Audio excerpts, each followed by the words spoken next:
Busquets nous a quittés et déjà on est là à regarder son remplaçant parce qu'il faut trouver déjà son remplaçant et avant le 30 juin, oui avant le 30 juin, pourquoi? Parce qu'il y a la tournée américaine, il va falloir à ce moment-là le tester, il va falloir l'habituer, il va falloir trouver notre nouveau système de jeu parce que Busquets il part, un monument nous quitte, une légende nous quitte, mais un nouveau système de jeu doit se mettre en place parce que voilà, on ne peut pas fonctionner avec Busquets et sans Busquets de la même manière. Donc, on va analyser tout de suite qui on va avoir besoin.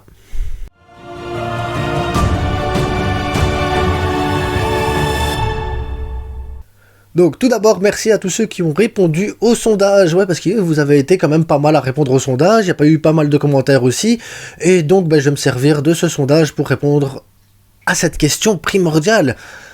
Qui va remplacer Busquets et dans quel système de jeu? Parce que maintenant, on imagine bien le 4-3-3 classique avec seul en 6. Seul en 6, la plupart des gens, ils ont voté pour Frenkie de Jong. Moi, je suis pas pour Frenkie de Jong en 6. Déjà parce que je le trouve pas si bon que ça en 6 et qu'en côté de ça, Frenkie, j'ai l'impression que si on le met en 6, on bride ses qualités. La qualité de Frenkie, c'est de pouvoir se projeter, c'est de pouvoir dribbler, c'est de pouvoir casser des lignes avec... parce que Busquets cassait des lignes avec la passe, Frenkie peut casser des lignes avec la passe, mais la plupart du temps, c'est casser des lignes en allant, en dribblant directement et en allant et en percutant. Donc voilà, Frenkie, c'est pas... voilà, ou alors on doit changer le système de jeu. Et le système de jeu avec un double pivot. Et là, avec un double pivot, à ce moment-là, Frenkie peut convenir, mais il te faut un autre à côté de lui. Et à ce moment-là, qui mettre à côté de Frenkie? Parce que moi, je vais suivre la popularité, pour le coup, je vais suivre tout le monde, je vais mettre Frenkie en 6, mais en double pivot dans ces cas-là. Pas tout seul. Je peux pas, voilà, je peux comprendre ceux qui disent, oui, mais Frenkie tout seul et tout. Je jure que Frenkie tout seul en 6, ça ira pas. Et ce serait brider ses qualités. En plus, on a beaucoup de milieux de terrain, on a beaucoup de joueurs qui peuvent être créatifs, et on a des joueurs, on a une liste de joueurs quand même, les gars, qui peuvent jouer en double pivot avec Frenkie. Dans cette liste, on va déjà prendre tous ceux qui appartiennent au Barça et qui jouent au Barça actuellement. On aurait Casado, Sergi Roberto, Kessié, Nico qui revient, et dans la liste là, vous avez sûrement déjà vomi une bonne fois avec Sergi Roberto. Désolé, c'est notre capitaine, hein, il fallait en parler quand même, vite fait. Donc, on est d'accord, Sergi Roberto en double 6, non, voilà, je partage votre avis, Sergi Roberto, il n'y a pas de souci, mais je devais le mettre, il fait partie du club, les gars, il fait partie du club, je devais en parler. Ensuite, Kessié en 6, en double pivot, je le vois pas non plus, Kessié c'est plus un joueur qui joue juste devant, et puis on va voir si Kessié va rester aussi, parce que on ne sait même pas si Kessié va rester. Casado, pour moi, est la meilleure solution en faisant partie du club avec Nico. Maintenant, Nico, il a eu beaucoup de blessures la saison passée, il a joué dans un club qui n'a pas vraiment performé, Valence n'a pas performé la saison passée, c'est pas sa faute. Mais à côté de ça, il va falloir, voilà, qu'ils se reprennent, qu'ils prennent du rythme et tout ça. Et c'est pour ça que je dis, voilà, pour le 30 juin, si c'est bouclé, Nico doit jouer en double pivot avec Frenkie et faire la tournée américaine comme ça pour essayer qu'il engrange des minutes, qu'il engrange du temps de jeu et qu'il commence enfin peut-être à prendre ce poste-là. À côté de ça, Casado, moi de mon côté, de la B, je le fais monter en A, mais ça peut pas être un titulaire. Ça ne peut pas être un titulaire. Casado, c'est plus un remplaçant, un joueur de rotation qui va prendre des minutes et tout ça et qui va prendre de l'ampleur. Ça, c'est sûr et certain. Casado a les qualités pour ça.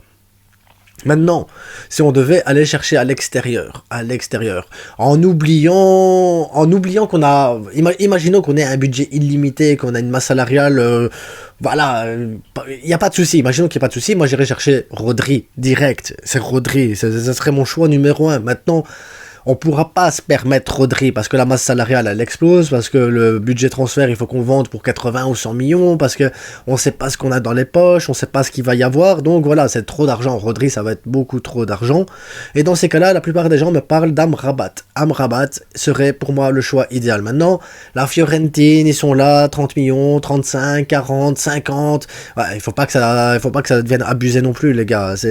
Amrabat c'est pas plus de 50 millions. Vous allez me dire ouais mais pour Ferran on a déboursé 55, voire 60 millions. Oui, mais le contexte n'était pas le même, c'était un transfert en janvier, les transferts en janvier sont toujours plus chers. Ferran vaut 35 millions, pas plus. Pas plus.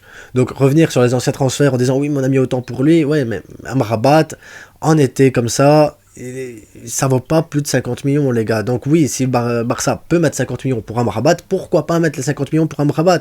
Et à ce moment-là, tu aurais Amrabat et tu aurais Frenkie en double pivot, et en remplaçant, tu aurais Nico et Casado. Ça veut dire que tous les postes sont doublés pour ce truc-là, il n'y a pas de souci avec ça. Et devant, tu as toujours du Gavi, tu as toujours du Pedri, il n'y a pas de souci.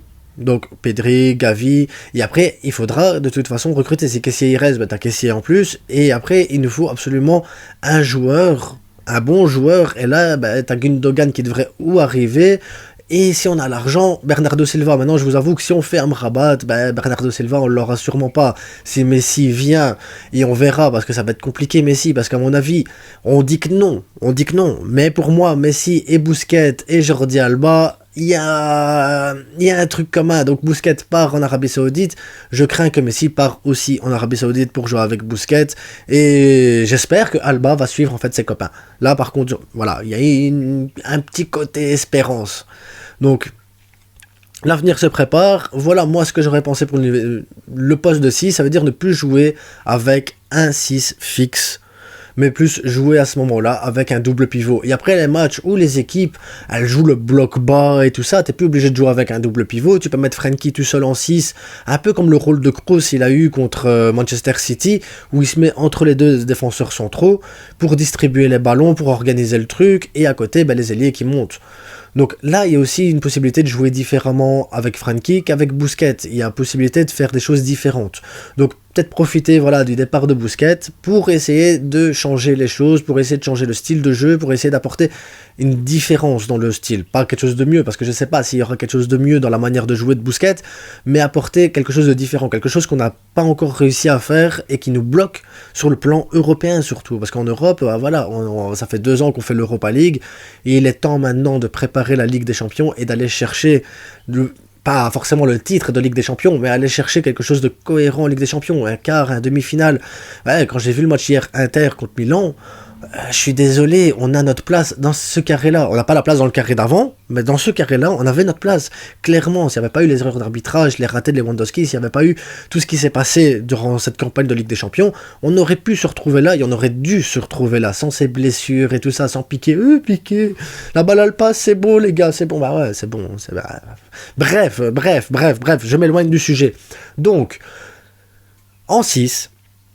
pour le départ de Busquets, ou Frenkie en double pivot avec Amrabat si on arrive à le chercher, ou à ce moment-là avec Nico, avec Casado, et il nous faut quand même un 3e joueur, et dans ces cas-là, si Gundogan vient, ce serait Gundogan à ce moment-là que je mettrais en double pivot, et à ce moment-là, Pedri, Gavi, Kessié, et il faudrait regarder quand même pour un autre joueur, et vous allez me dire, oui mais il y a Pablo Torre, moi je le prête. Pablo Torre. Et comme ça, on aurait un milieu qui peut jouer à 3 ou à 4, et dans des dispositions et dans des systèmes tactiques différents à ce qu'on a actuellement. Mais pour ça, il faut que pour le 30 juin, ce soit bouclé, qu'on ait trouvé réellement notre 6. Et après, j'ai pas parlé de Zubimendi non plus, qui aurait pu, mais voilà, c'est cher quand même comme clause aussi. Donc voilà, dites-moi ce que vous en pensez, vous, qui vous metteriez à la place de Busquets, comment vous le feriez. Et si j'ai tort, dites-le aussi. Si vous vous dites non, Frenkie en 6 tout seul, parce que moi je suis têtu, Frenkie en 6 tout seul, c'est non, les gars. C'est non. Frenkie, c'est non. En tout cas, je vous souhaite à tous quand même une excellente journée. Demain, avant-match, parce que ça y est, la Liga reprend. Est-ce qu'on va aller chercher le titre demain? Enfin, ce week-end, est-ce qu'on va égaler un nouveau record? On n'en sait rien, les gars. Le suspense est à son comble. Le Real a lâché la Liga. Le Real joue la Ligue des Champions maintenant. Et nous, il nous reste une ligne droite pour terminer en beauté cette saison quand même, parce que la Liga, c'est pas un petit titre, les gars, c'est un titre majeur. Donc, au taquet, soyez présents pour l'avant-match, et force à tous